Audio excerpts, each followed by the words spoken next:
오늘은 우스운 얘기가 아니라 넌센스 퀴즈를 하나 여러분에게 물어보고 말씀을 시작하도록 하겠습니다. 전주하면 유명한 게 뭐죠? 전주 비빔밥입니다. 근데 전주 비빔밥보다 더 신선하고 맛있는 비빔밥이 뭔지 아세요? 네? 얘기하신 것 같은데. 우리 집 비빔밥이요? 아니에요. 힌트를 드릴게요. 전주 비빔밥보다 더 신선하고 맛있는 거. 이번 주 비빔밥입니다.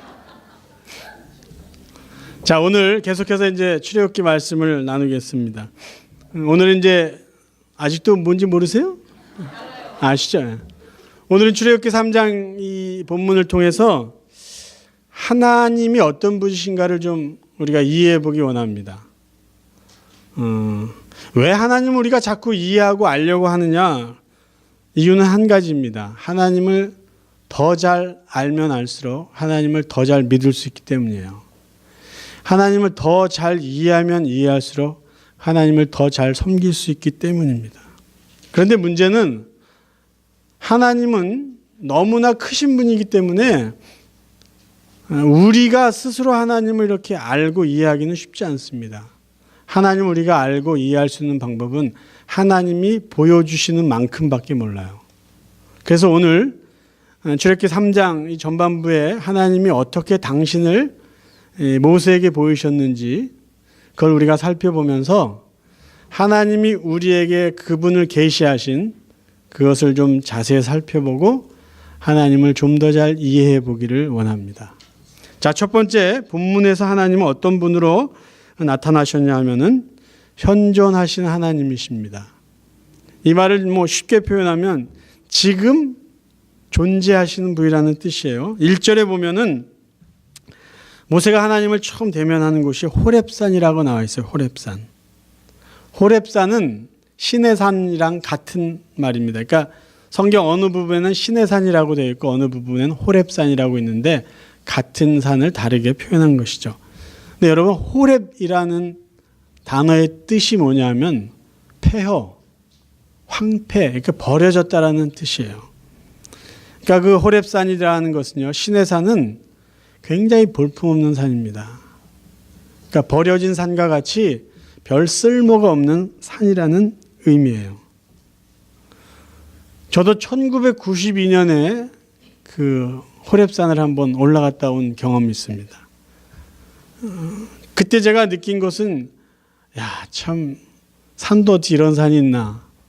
세도나 같이 붉은 산인데 이 나무라고는 이렇게 가지 이렇게 마른 가시나무 같은 거 몇 개가 이렇게 듬성듬성 있고요. 그냥 다 돌산입니다. 이런 데서 무슨 생물이 살까? 그래도 놀라운 것은 그런 데도 파리는 있더라고요. 그러니까 뭔가 사는 곳인데 여기에서 무슨 자연의 경관을 느끼고 그러기는 사실 그렇게 척박한 돌산이죠. 그런데 거기에서 하나님이 모세를 만났다는 것이죠. 무엇을 의미할까요? 하나님은 사람이 거하는 곳, 자연이 숨쉬고 있는 그 모든 곳에 실제적으로 존재하는 분이라는 것이에요. 그러니까 하나님이 온 우주를 창조하셨다. 그거를 인정하는데 어떤 분들은 창조주는 저 우주 멀리 계시다라고 하나님에 대해서 이해하는 분이 있어요. 근데 그렇지 않다라는 거죠. 하나님은 인간이 머무는 그곳에 늘 실제적으로 존재하는 신이라는 것이에요. 그게 오늘 본문에서 모세를 만난 하나님이 우리에게 보여주신 하나님의 모습입니다. 세상 어디에나 하나님이 계시다라는 것을 깨닫고 놀란 성경의 인물이 한 사람이 있습니다. 그 사람이 바로 야곱이에요. 창세기 28장에 보면 야곱이 형의 축복권을 빼앗고 굉장히 불안해하죠. 그래서 그러니까 둘째 아들이 죽을까 봐 엄마가 의논을 해서 남편하고 의논해서 그러니까 우리 오빠가 있는 곳, 야곱에겐 삼촌이죠. 라반이 있는 곳으로 보내서 우리 그래도 같은 집안 식구 중에서 며느리를 얻읍시다. 이 아들 이렇게 놔뒀다가 형한테 맞아 죽을지 모르니까. 이제 그런 식으로 해서 야곱이 형에게 어떤 위협을 느끼니까 삼촌네 집으로 떠나요. 먼 길을 혼자 떠납니다. 그러다가 밤이 되니까 뭐 그 당시 무슨 불이 있었겠어요. 그래서 이제 잠을 자려고 루스라는 지역에서 잠자리를 만듭니다. 그래서 우리가 알듯이 돌 하나를 이렇게 취해가지고 베개 삼아서 잠을 자는데 꿈에 하나님이 나타나세요. 천사들이 오락내락 하다가 하나님이 그에게 나타나셔서 말씀을 주세요. 그때 잠에서 깨어난 야곱이 뭐라고 이야기하냐면요. 창세기 28장 16절을 제가 읽어드리겠습니다. 여호와께서 과연 여기 계시거늘 내가 알지 못하였도다. 무슨 의미냐면요. 이런 고백입니다. 하나님이 여기도 계신 거야? 그런 소리예요. 그러니까 야곱은 그 전에 하나님을 어떻게 생각했냐면 하나님은 우리 할아버지, 우리 아버지, 그리고 내가 살고 있는 그 지역에만 계셨다라고 믿고 있었어요. 그러니까 아브라함의 하나님, 이삭의 하나님, 야곱의 하나님 이런 표현 하잖아요. 그럼 여러분 생각해 보세요. 그때는 아브라함도 살고 있었고 이삭도 살고 있었고 야곱도 어렸을 때 같이 살았습니다. 그렇죠? 대가족으로. 그러니까 그는 어렸을 때 할아버지, 아버지가 제사 드리고 이런 거 보면 하나님은 이 동네에 사시는구나. 그러다가 그 동네를 떠나서 삼촌이 있는 그쪽까지 가다 보니까 굉장히 두려웠던 거예요. 그런데 하나님이 자기를 찾아오신 거예요. 그리고 놀라죠. 하나님이 그 동네만 계신 게 아니구나. 할아버지가 살는 그곳에만 계신 게 아니라 지금 내가 있는 이곳에도 계시는 분이구나. 현존하신 하나님을 깨닫습니다. 그래서 이 야곱이 감탄을 하고 그가 한 일이 뭔지 아세요? 여기는 하나님의 집이네 라고 이름을 지어요. 그게 베델이라는 것이에요. 자기가 잠자리를 청했던 그곳 동네 이름이 루스였는데 하나님을 만나는 순간 너무 하나님이 나랑 함께 하는구나. 하나님이 여기도 계시구나. 그래서 그 동네 이름을 자기가 바꿔버리죠. 하나님의 집 베델 이렇게 만듭니다. 하나님이 계시니까 내가 하나님의 집이라고 야곱이 말했던 것이에요. 하나님은 우리가 이해해야 되는 하나님은요. 우리가 살고 있는 우리의 삶 속에 함께 하시는 분이에요. 그걸 현존하신 하나님이라고 표현합니다. 그래서 신앙생활이란 지금 나와 함께 하시는 하나님 앞에서 살아가는 생활을 신앙생활이라고 말할 수 있어요. 그럼 어떻게 우리가 실제적으로 존재하시는 하나님 앞에 살아갈까요? 세상에 많은 사람들은 하나님은 인간이 살고 있는 이곳에 살지 않고 먼 우주에 존재하는 신이다라고 생각하는 분들이 있어요. 그러니까 그들은 하나님은 인간에게 별 관심이 없다라고 생각하는 거죠. 그러니까 나도 그 하나님께 별로 관심이 없다 이렇게 이야기를 해요. 또 어떤 사람들은 특별히 신앙생활하는 사람 중에 이런 생각을 많이 하시는데 하나님은 거룩한 곳에만 계시다라는 생각을 합니다. 그러니까 쉽게 말하면 예배당에만 하나님이 계시다 이런 거예요. 그래서 그분들은 예배당에 와서만 하나님을 만나려고 하시죠. 왜? 다른 곳에는 하나님이 안 계시다고 생각하기 때문이에요. 인간들이 살고 있는 어떤 속세, 거긴 하나님이 안 계시니까 거룩한 곳, 이 성전에만 하나님이 계실 거야. 그러니까 하나님을 만나기 위해서는 예배당에 와야 돼 이렇게 생각하는 거죠. 근데 그렇지 않다는 거예요. 오늘 본문에서 보여주신 하나님은 인간이 머무는 모든 곳에, 인간이 살아가고 있는 모든 곳에, 하나님이 창조하신 모든 이 세상에 하나님 실제적으로 존재하신다는 것입니다. 그래서 우리가 그럼 어떻게 이 실존하시는, 현존하신 하나님 앞에 살아가야 될까? 우리의 삶의 영역을요, 예배당으로 제한시켜서는 안 된다는 것이에요. 왜? 하나님은 이곳에만 계신 분이 아니기 때문에. 내가 내 몸과 마음이 머무는 그 모든 곳에 하나님이 계시기 때문에 신앙생활을 교회라는 울타리 안으로 제한시켜서는 안 된다는 것이죠.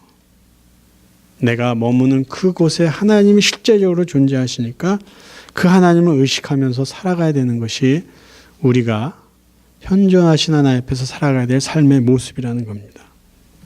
두 번째는 본문에서 우리가 알 수 있는 하나님은요, 사람을 찾아오신 하나님입니다. 사람을 찾아오신 하나님. 2절에서 보면 하나님은 모세를 찾아오셨어요. 모세가 하나님을 찾지 않았습니다. 근데 이 모습은요, 출애굽기 2장에서도 이미 우리가 확인했습니다. 이스라엘 백성들이 고난 중에 있어요. 고통 중에 있습니다. 그때 하나님이 그들에게 찾아가십니다. 온 우주 가운데 현존하신 하나님이 개별적으로 사람들에게 찾아가세요. 이건 놀라운 사건입니다. 그러니까 이 어마어마한 사건을 실제적으로 보여준 것이 성탄절이죠. 크리스마스. 그 하나님이 인간의 세계에 인간의 모습으로 오신 것, 찾아오신 것, 그게 성탄절이에요. 만물의 주관자, 창조주가 피조물인 인간을 찾아오십니다. 그거는 놀라운 축복 중의 축복입니다. 그러니까 하나님은 스스로 존재하시는 분인데 하나님은 단지 존재하기 위해서 존재하는 분이 아니에요. 인간을 사랑하시기 때문에 인간의 죄를 용서해 주시기 위해서 인간을 찾아오신 분이 하나님이십니다. 하나님은 인간과 교제하기 위해서 인간을 찾아오시는 분이에요. 하나님은 저와 여러분을 축복하시기 위해서 우리를 찾아오시는 분입니다. 우리와 만나고 우리와 교제하고 우리와 함께 찬양하고 우리와 함께 일하기 위해서 하나님은 비천한 저희들을 직접 찾아오시는 분이에요. 찾아오신다는 의미는요, 하나님 우리랑 이렇게 멀리 떨어져 있다가 갑자기 무슨 생각이 나서 아니면 특별히 무슨 일이 있어서 우리에게 다가오시는 분이 아니라 언제나 우리를 주목하고 계시다가 가장 필요한 때 우리를 만나기 위해서 우리와 대화하기 위해서 찾아오신다는 겁니다. 여러분, 모세의 삶을 우리가 이제 40년, 40년 이렇게 나눠서 생각하잖아요. 40세까지 바로 궁정에서 살았고 남은 40세, 80세까지는 광야에 살았고. 그러면 우리가 이 본문을 읽을 때 하나님은 그동안 모세를 한 번도 만나지 않다가 80세가 된 이때 만나셨구나. 그래서 하나님은 모세하고 전혀 상관없이 사시다가 요때가 됐으니까 와서 모세를 만났구나라고 생각할 수 있는데 저는 그렇게 보지 않습니다. 하나님은 늘 이 모세라는 한 인간에게 관심을 두고 계셨어요.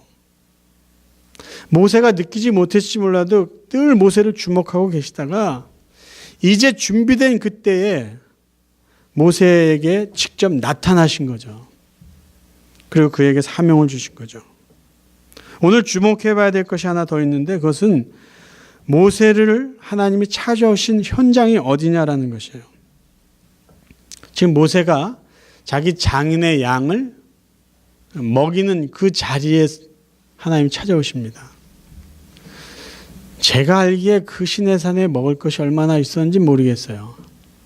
거기에도 조그만 우물은 하나 있더라고요. 조그만 우물. 어쨌든 모세는 장인의 양들을 데리고 거기까지 왔습니다.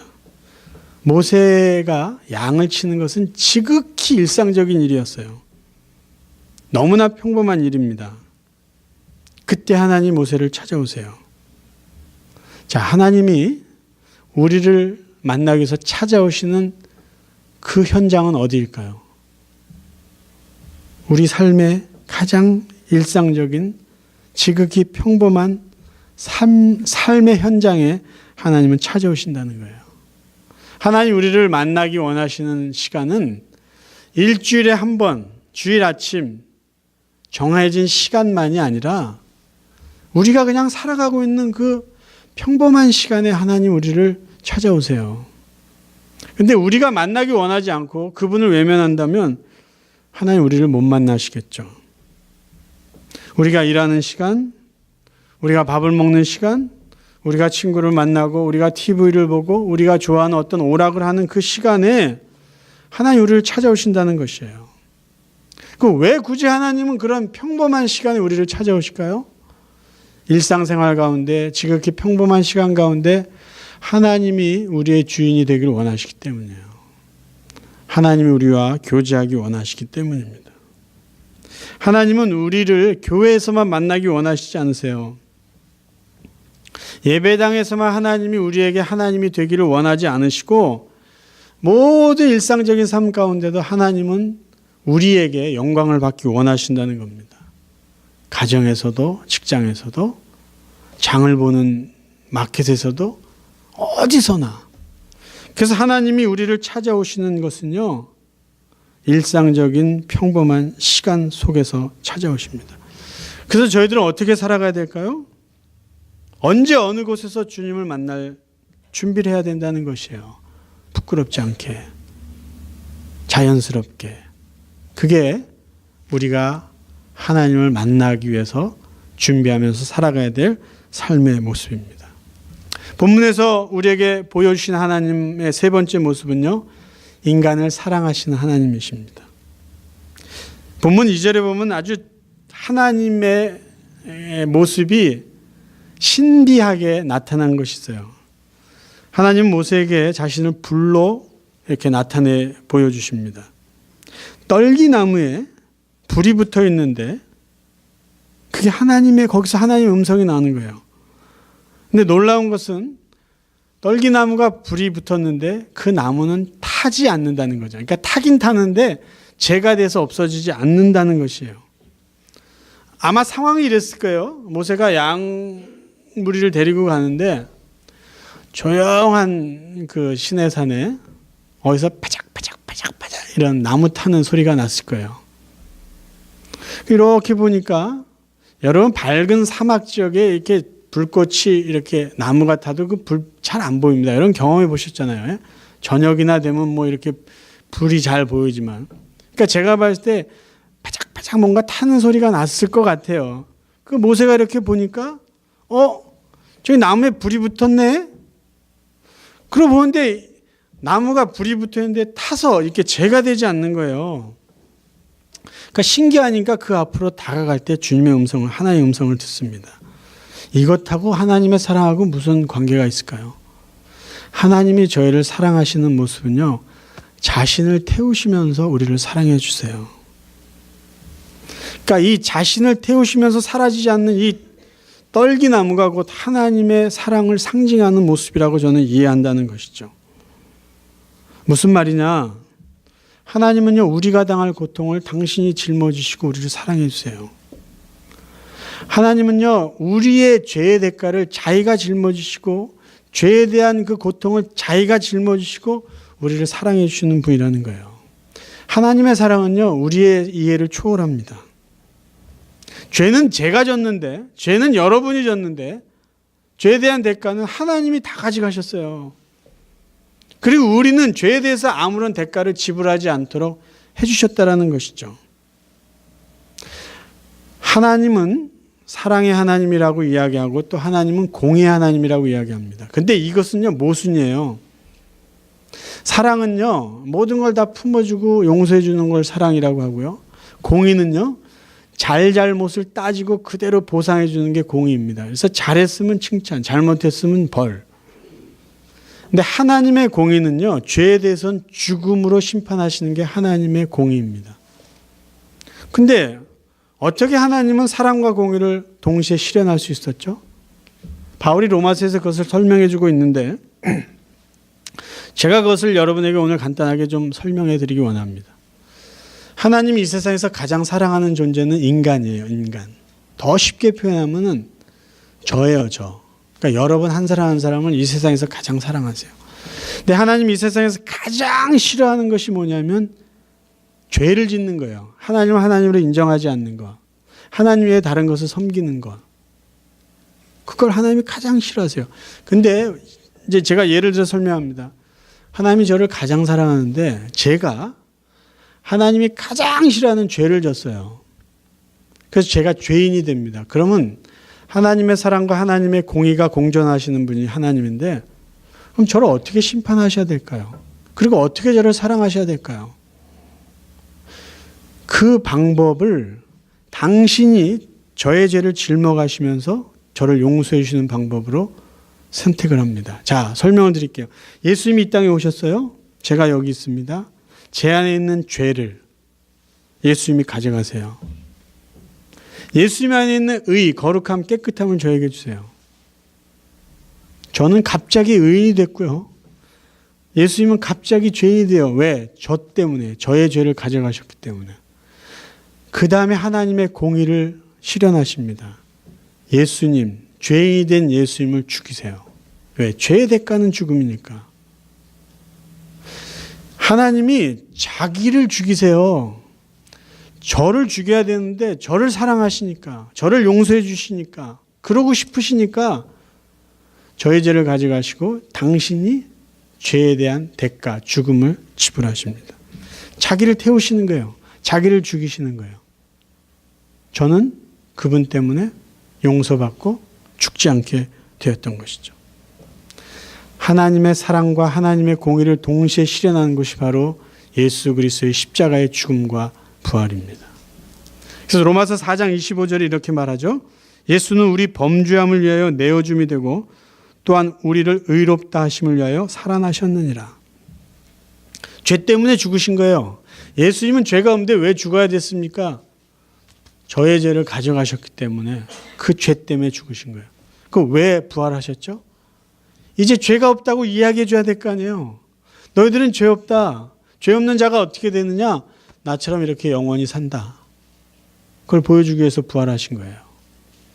하나님의 공의, 하나님의 사랑은 예수 그리스도의 죽으심과 부활로 완전히 우리에게 보여주시고 확인시켜 주셨습니다. 여기서 중요한 사실 한 가지가 더 있는데요. 그럼 왜 우리가 용서받고 왜 우리가 구원받았죠? 왜 하나님은 굳이 저의 죄를 가지고 여러분의 죄를 가져가시고 자신이 그 죄의 대가를 몸소 지불하셨을까요? 그 근거는, 그 이유는 우리에게서는 도저히 찾을 수가 없습니다. 여러분에게서는 용서받을 만한 이유를, 근거를 도저히 찾을 수가 없어요. 하나님이 왜 우리를 용서해 주셨나?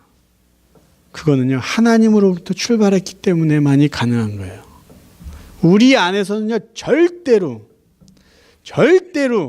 용서받을 만한 근거나 이유가 하나도 없습니다. 이게 하나님의 무한한 사랑이에요.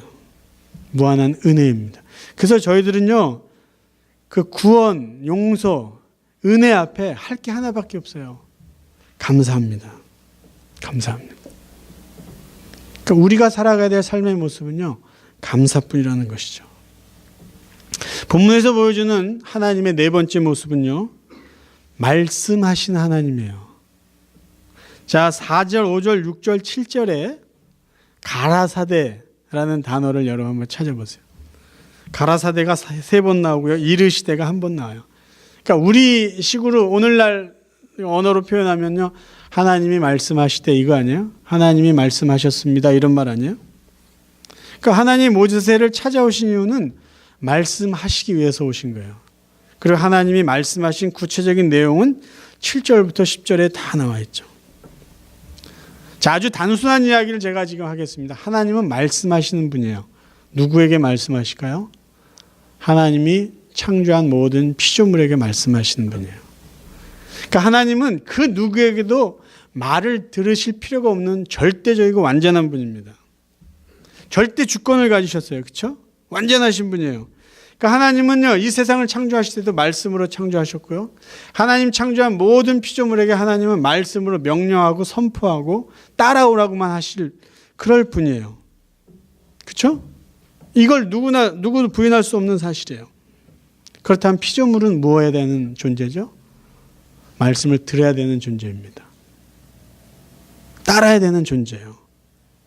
그런데 예수를 하나님으로 믿고, 그러니까 예수를 구주로 믿고 하나님 아버지로 섬기고 구원받은 백성들 중에는요, 하나님의 말씀을 들으려고 하기보다는 자꾸 하나님한테 이야기하려고 하는 경향들이 많다는 거예요. 특별히 언제요? 기도할 때. 기도할 때 우리는 기도할 때조차도 우리 하나님의 말씀을 들어야 됩니다. 물론 하나님이 간구하라, 요구해라, 응답하겠다고 말씀하셨지만 그 말은 너 혼자 다 떠들어라 그 소리 아니잖아요. 그렇죠? 하나님은 원래 말씀하시는 분이에요. 그럼 인간은 들어야 되는 존재입니다. 근데 우리는 자꾸 이야기하려고 해요. 자꾸. 들으려 하지 않고 말하려고 합니다. 하나님께. 그러니까 하나님을 잘 이해하지 못하죠. 하나님을 잘 이해할 수 없어요. 그러니까 하나님을 잘 섬길 수도 없는 거예요. 제가 다시 반복할게요. 하나님은요, 말씀하시는 분이고요. 인간은요, 들어야 되는 존재예요. 순서가 바뀌면 복잡해집니다. 우리가 이것을 정확하게 인식한다면요. 하나님 말씀하시는 분이다. 나는 들어야 되는 인간이다. 이것을 정확하게 잊지 않고 인식하고 있다면 우리 예배는 달라질 것이에요. 우리의 기도는 달라질 것입니다. 그분은 말씀하신 분이고 나는 듣는 존재이기 때문에. 단순하지만 중요한 것이에요. 우리는 어떻게 살아야 될까요? 말씀을 듣고 순종하면서 살아야 되는 존재들이에요. 마지막으로 본문에서 보여주는 하나님은요. 제가 이걸 하나로 묶었는데 부르시는 하나님이시고요. 보내시는 하나님이십니다. 하나님 모세를 부르셨어요. 모세야 모세야. 왜 부르셨을까요? 보내기 위해서 부르셨습니다. 여러분 모세는요. 정말 정체성이 복잡했던 사람입니다. 질문을 드릴게요. 여러분 모세는 히브리 사람일까요? 애굽 사람일까요? 모세는 미디안 사람일까요? 히브리 사람일까요? 애굽 사람일까요? 모세가 40년을 왕궁에서 삽니다. 애굽 왕의 왕궁. 그렇죠? 그 사람은 히브리 사람과 살지 않았어요. 그리고 나머지 40년 어디 살았냐면요. 미디안 광야에서 살았어요. 지금 80세가 됐어요. 모세는 어느 나라 사람일까요? 모세는요 히브리 말도 했을 것이에요. 모세는 애굽 말도 있겠죠? 애굽 말도 했을 것이에요. 그렇죠? 그리고 미디안 그 방언도 했을 것이에요. 모세는 어느 나라 사람이었을까요? 이미 나서 20년, 30년 살아도 영어가 미국 사람 같지 않고 한국말도 자꾸 잊어버리고 미국 시민권이 있는데 한국 사람인지 미국 사람인지 우리도 가끔 헷갈리는데요. 모세는 지금 자기는 어떤 사람일까요, 지금? 그럼 그게 그에게는 고민이었을 것이에요. 근데 하나님이 왜 모세를 만나주셨을까요? 왜 모세의 이름을 불러주셨을까요? 분명한 거 하나는 하나님이 모세를요, 너는 내 백성이라는 것으로 지금 부르고 계세요. 너는 내 거다. 너는 내 자녀다. 모세가 정체성으로 힘들어하고 있는 그때 하나님이 분명히 모세에게 말씀하신 거 한 가지. 너는 내 백성이라는 거죠. 너는 내 자식이다. 그걸 불러주신 거예요. 너는 뭐 고민하지 말아라. 네가 히브리 사람인가? 네가 애굽 사람인가? 내가 바로의 왕인가? 왕자인가? 아니면 미디안 이쪽 지역에 사는 어떤 이드로라는 사람의 그냥 사위인가? 이방인인가? 객인가? 오죽 모세가 자기 정체성이 정립이 안 됐으면요. 자기 아들 이름을 뭐라고 했는지 아세요? 아들 이름이 게르솜인데 그게 나그네란 뜻이에요. 객, 나그네. 더 좀 적나라하게 표현하면요. 나는 떠돌이라는 소리죠. 떠돌이. 여기도 아니고 저기도 아니고. 그렇다고 지금 애굽으로 갈 수도 없잖아요. 그렇다고 미디안에서 살자니 한심하잖아요. 하나님이 부르신 거예요. 너는 내 아들이다. 너는 내 백성이다. 그래서 부르시는 거예요. 모세야, 모세야. 모세에게는요, 하나님을 만난 것이요, 자기 정체성을 확인하는 시간이에요. 자, 그리고 5절에 보면요, 제가 사실 이게 늘 좀 궁금했었는데, 네가 서 있는 곳은 거룩한 곳이니 너의 발에 신을 벗어라. 이 말씀하셨어요. 무슨 말인가? 제가 주석을 좀 참고해 봤더니, 이게 하나님의 권위에 대한 말씀이면서 동시에 초청의 말씀이라는 거죠. 하나님 말씀하세요. 내가 너를 내 백성으로 불렀지만 나하고 너하고는 차이가 있다는 것이요. 나는 거룩한 존재다. 그러니까 너는 겸손하라는 거죠. 그렇죠? 또 하나 신발을 벗으라는 말이 초청의 의미라는 것이 고대 중동 풍습에 따르면요. 당연히 집안에 들어갈 때 신발을 벗고 주인들이 그 식사 자리에 초대를 하면은 신발을 벗고 들어와서 발을 씻은 다음에 주인이 초대한 음식을 먹는데요. 그게 그들의 풍습이랍니다. 그러니까 신발 벗고 들어오세요. 이것은 자 우리 같이 식사합시다. 이런 초청이라는 거죠. 그러니까 하나님은 모세에게 두 가지 것들을 같이 지금 말씀하신 거예요. 나는 너의 하나님이다. 내 앞에서 겸손해라. 하지만 나는 너를 초대한다. 초청한다. 너는 내 아들이다. 내 백성이다. 그런 부르심이에요. 굉장한 은혜죠. 하나님이 모세를 찾아오시고 그의 이름을 불러주시고 그를 부르시는 거예요. 근데 여기에 또 하나의 부르심이 있어요. 뭔지 아시죠? 이거는 보내심이라는 단어가 저 적절한데 이스라엘 백성들이 지금 애굽에서 고통 중에 있으니까 그 백성을, 내 백성을 구원해내라. 지도자로 보내십니다. 그러니까 모세를 축복하고 위로하고 그를 부르신 또 하나의 목적은 그를 세상에 보내시기 위해서라는 것이에요. 제가 종종 강조하는 거예요. 하나님이 우리를 부르시면 두 가지의 부르심이다. 제가 종종 강조하죠. 하나는 자녀로의 부르심이고 또 하나는 일꾼으로의 부르심입니다. 이 두 가지 부르심을 우리가 이해를 못하면요. 대부분 성도들은요. 자녀로 부르셨다라는 것은 다 믿고 있어요. 틀린 말은 아니에요. 맞는 말이에요. 자녀로 하나님이 부르셨기 때문에 하나님이 우리의 아버지로 책임이 있어요. 안 그래요? 부모는 자기 자식에 대한 책임이 있잖아요. 그래서 하나님은요, 우리를 때를 따라서 도와주세요. 내가 너의 필요한 것은 다 알고 있다. 기도하지 않아도 안다. 걱정하지 마라. 내가 너를 지켜주겠다. 그게 하나님의 책임이에요. 그래서 우리는 마땅히 자녀로 하나님 앞에 요구할 권리 또한 있습니다. 그런데 우리가 하나님이 우리를 부르셨다는 그 한 가지 부름만 알고 있으면 늘 그것에 머물러 있어요. 우리의 기도는 늘 요구하는 기도가 될 것이에요. 우리의 삶은 늘 하나님으로부터 받아야만 된다라는 그런 삶을 살 것입니다. 그런데 하나님은 또 다른 것을 우리를 부르셨어요. 뭐냐면 일꾼으로 부르셨어요. 하나님 왜 우리를 부르시고 왜 우리를 축복해 주셨을까요? 세상 가운데 내보내시기 위해서요. 왜 하나님 우리를 훈련시키실까요? 세상에 내보내기 위해서요. 하나님의 일꾼이 필요하기 때문이에요.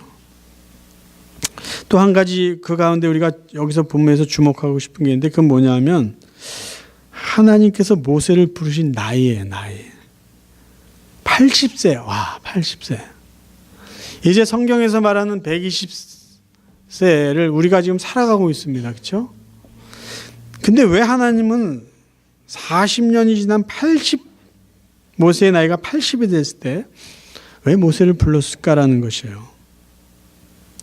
여러 가지 이유들이 있는데 저는 이 말씀을 주면서 이렇게 제 스스로 깨달았어요. 뭐냐면 하나님은 모세의 인격을 다듬기 위해서 40년이라는 시간을 지체하셨구나라는 생각을 했습니다. 어떤 인격이냐? 온유한 사람으로 만들기 위해서라는 거죠. 온유한 사람. 여러분 생각해 보세요. 모세 40세 때 그 혈기가 왕성했어요. 여러분 사람을 때려서 죽일 정도로 모세는요 힘도 셌고요. 혈기라고 그러니까 좋은 표현이지만 성깔도 더러웠어요. 이 본문에 나와 있잖아요. 출애굽기 2장에 모세가 이제 자기 정체성 때문에 힘들었을 때일 거예요. 나는 바로의 아들, 이 강대국의 왕자인데 서열로 따지면 뭐 2, 3위 정도 될 거 아니에요? 근데 자기는 또 히브리인인 것 같아요. 동족에 대한 그런 갈등들이 있잖아요. 그 나가봤더니 애굽 사람이 히브리 사람을 막 때리는 거예요. 그때 모세가 뭐 했는지 아시죠? 2장 11절 10절에 나와 있어요. 주위에 사람 딱 보고 아무도 없으니까 그 애굽 사람을 때려서 그냥 죽여요. 그리고 모래에다가 묻어버립니다. 그 다음날 또 히브리 사람들인데 나가요. 히브리 사람 두 사람이 서로 다투니까 모세가 딱 중재 역할을 합니다. 근데 그 표현을 잘 보면요. 그때 히브리 사람이 이렇게 이야기해요. 누가 너로 우리의 주제와 법관을 삼았느냐? 네가 애굽 사람을 죽임같이 나도 죽이려느냐? 이 이야기를 합니다. 이 뉘앙스가 어떤 뉘앙스겠어요? 모세는요. 히브리 사람들의 어떤 그 두목이 되고 싶었던 거예요. 법관도 되고 있고 그 지도자, 주인공이 되고 싶었던 거예요. 그러니까 모세는요. 내가 뭔가 다 할 수 있다라는 그런 자신감이 넘쳤던 사람입니다. 그리고 사람 그냥 막 때려 죽인 그 정도의 혈기가 있었던 사람이에요. 근데 만약에 그때 하나님 모세를 부르셨다고 생각해 보세요. 야, 네가 이제 이스라엘 백성들의 고통 중에 있으니까 네가 지도자가 돼서 이스라엘 백성을 건져내라. 그때 건져냈으면요. 모세한테 맞아 죽을 사람 숱하게 생겼을지도 몰라요. 그렇죠? 그러니까 하나님이 하나님의 일을 가장 잘할 수 있는 성품이 될 때까지 기다렸다는 거죠. 여러분 나중에 하나님이 모세를 칭찬하는데요. 이 온유함을 칭찬하세요. 그 누이가 막 모세에게 대들고 그러니까 하나님이 뭐라 그랬냐면요. 민수기 12장에 이 사람 모세는 온유함이 지면의 모든 사람보다 승하더라. 정말 모세 온유했어요. 그 불평하고 원망하고 모세한테 돌 던지려고 하는 사람들 앞에서도요. 하나님 앞에 기도합니다. 40년 전만 같았으면 다 죽었어요. 그 사람들. 맨손으로 죽었을 겁니다. 여러분 온유가 뭔지 아세요? 온유라는 성품이 가장 잘 그 온유를 정의한 것이요. 통제된 힘입니다. 통제된 힘, 절제된 힘. 그러니까 이것을 잘 설명해 주는 동물은요. 잘 길들여진 야생마를 보면 아 이거 온유다라고 여러분 이해하시면 돼요. 그럼 지금 모세는요. 하나님 앞에서 잘 길들여진 야생마예요. 야생마가 그렇게 힘이 넘쳐도요. 주인이 얘기하고 뭐 고삐를 이렇게 움직이는 대로 움직입니다. 그 힘을 주인이 원하는 대로 사용해요. 하나님이 그걸 원하셨던 거죠. 모세 혈기나 그 모든 것을 하나님의 통제 안에서 사용할 때가 됐어요. 그래서 아까 제가 말씀드린 게 광야에서 40년 동안 하나님은 모세를 모른 척하고 있었던 것이 아니라는 거예요. 늘 그에게 관심을 가지시고 그를 다듬어 가신 거야. 그래, 다듬어 가시고 됐다. 그런 것이죠. 하나님도 우리를 훈련시키고 연단시켜서 사용하신 분이에요. 하나님에게 중요한 것이 우리의 능력이 아니에요. 하나님에게 중요한 것은 모세의 능력이 아닙니다. 모세의 성품이에요. 왜? 능력은 하나님이 주시면 다 끝나잖아요. 왜 하나님이 날 사용하시지 않을까? 혹시 고민하시는 분 계시면요. 하나님이 지금 나의 어떤 것을 다듬어 가실까? 한번 고민을 같이 해보시기를 바랍니다. 말씀을 정리하겠습니다. 여러분 하나님을 얼마나 잘 이해하고 계세요? 하나님을 얼마나 잘 안다고 생각하십니까? 여러분 하나님과 얼마나 이렇게 좀 친하세요? 여러분 하나님 말씀 얼마나 잘 듣고 계세요? 그리고 하나님 앞에 어떻게 쓰임받고 원하십니까? 하나님 스스로 존재하시는 분인데 단지 존재하기 위해서 존재하는 분이 아니라는 거예요. 우리의 삶의 현장에 우리와 함께 하신 분이에요. 그리고 우리를 찾아오시는 분이에요. 우리를 만나주고 우리와 교제하고 우리와 함께 일하기 원하시는 분이에요. 그분이 우리를 사랑하십니다. 어떻게 해요? 자기의 살을, 자기를 태워가시면서 우리를 사랑하세요. 우리의 죄를 대신해서 그분이 그 죄에 대한 대가를 다 지불하시면서까지 우리를 사랑하세요. 그리고 그분은 끝없이 우리에게 말씀하는 분입니다. 끝없이. 그리고 그분은 우리를 자녀로 부르시고 우리를 축복해 주시면서 동시에 너 나가서 일 좀 해야 되겠다. 우리를 보내시는 분이에요. 사랑하는 성도 여러분, 우리 순서는 없지만 우리 언젠가 주님 만날 것입니다. 우리 주님 만나는 그날까지 우리와 실제적으로 현존하시는 그 하나님과 일상생활 가운데 교제하며 사시길 바랍니다. 일상생활 가운데 특별한 날, 특별한 시간이 아니라 평범한 시간 가운데 그리고요 늘 말씀하시는 그 하나님의 음성을 우리 좀 더 경청하시며 사시길 바랍니다. 그리고 내가 자녀이기 때문에 받아야 할 축복 마음껏 누리세요.